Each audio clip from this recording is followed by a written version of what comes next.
Hey folks, Haas from GNAT News. Recently I stopped in to visit Alan Benoit and asked him to give us his Reader's Digest version of just what is permaculture. GNAT also filmed his lecture on this subject that was recently held at the Manchester Library, and we'll be running that this week as well. So permaculture is an abbreviation, if you will, for permanent agriculture. So that means you're growing food constantly in the same environment over long periods of time. So you're not planting and harvesting every single year. So most of the things that we have here come back year after year after year, whether they're berries or fruits or nuts. Alan, this is the area you're going to be talking about, and I'm looking at it, but I don't really understand what I'm seeing, so help me out here. Sure.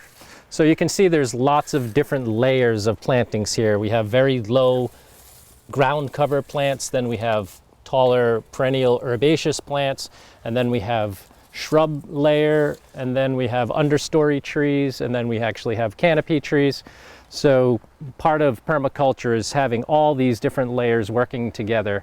They not only provide food, but also create habitat and can feed not just people, but also insects and birds and wildlife. So so you can do in a very small amount of space a lot of good. Is that what you're kind of hinting at? Yeah, absolutely. So here it's mid-October and we still have flowers blooming for the bees and the butterflies. We actually had a monarch butterfly on this colchicum yesterday, and the witch hazel is actually in full bloom, although it's hard to see these yellow flowers, but this is a shrub that's in full bloom in the middle of October.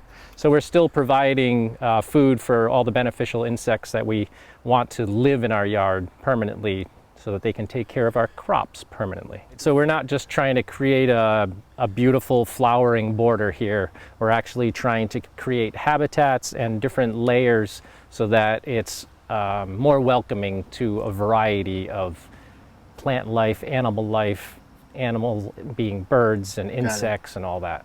So Haas, here's another example of a layer, the vertical layer. So this is a climbing hydrangea vine on this side and Boston ivy on that side. So it's a layer that's also used in permaculture besides all the other ones we already talked about. Right.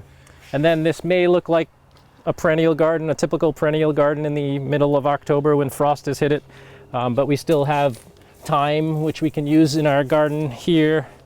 And we have some oregano over in this patch here. And the last of our rhubarb here. Got it. So even though it's full of perennials, we're still growing food here well into October, possibly into November. And these don't look like normal trees. What are these trees? So just outside of the fence here, we have fruit and nut trees. We have chestnut trees down that end. My favorite are the peach trees, which we have in the middle here. And then there's about 15 hazelnut trees. We love harvesting the hazelnuts.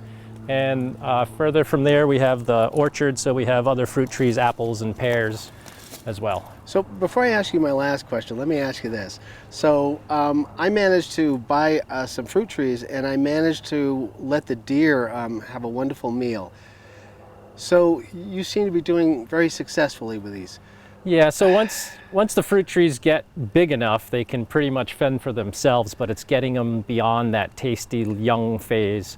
So we usually wrap them in a wire mesh. I got it. So I just left them to their own, like Yeah. a poor orphan child. Yes, and the I paid deer will price. prune them for you. Yes, they did a fine job. If I was going to start my own permaculture garden, am I Yes. saying that right, Alan? Yes, you are. How would I begin?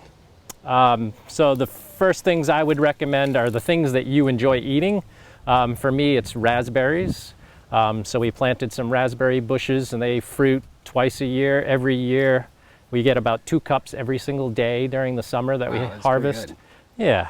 And then peaches in Vermont, you know, it sounds like an oxymoron or something that can't happen. I'm hoping someday we have a peach festival in Vermont, but we've been growing peaches here for 20 years and we just love eating peaches, especially when you can them and you can open up a jar in February and have peaches in a snowstorm. And the hazelnuts, we're really surprised at how prolific they produce. So we really like our hazelnut bushes. Is there anything in a permaculture garden that you keep mobile? Keep mobile. In other words, that it's winter's hit and you bring it inside, and then you just bring it back outside. Does that concept exist with this type of garden? No, but we do grow greens right through the winter. So we make a cold frame in our vegetable garden, and we grow salad greens right through the winter. Yep. And if I wanted to learn how to do this, I mean, besides sending lots of people to your house in the dead of the night, websites, books? Yeah. You know, our local bookstore has plenty of choices for permaculture gardening books. And nowadays there's lots of websites, so definitely plenty of resources out there. But it's simple. You just plant something that you're going to eat year after year. And if I wanted to bring in birds big time, yeah, what am I after? It's interesting. If you practice permaculture, the birds will come. They love, you know, fruits and nuts and seed heads. So it's all there. Yeah, it's already there, and they really enjoy the different layers of you know, herbaceous layers as well as tree and shrub layers. And they don't eat peaches? Yes, blue jays tend to eat really? our peaches. Okay.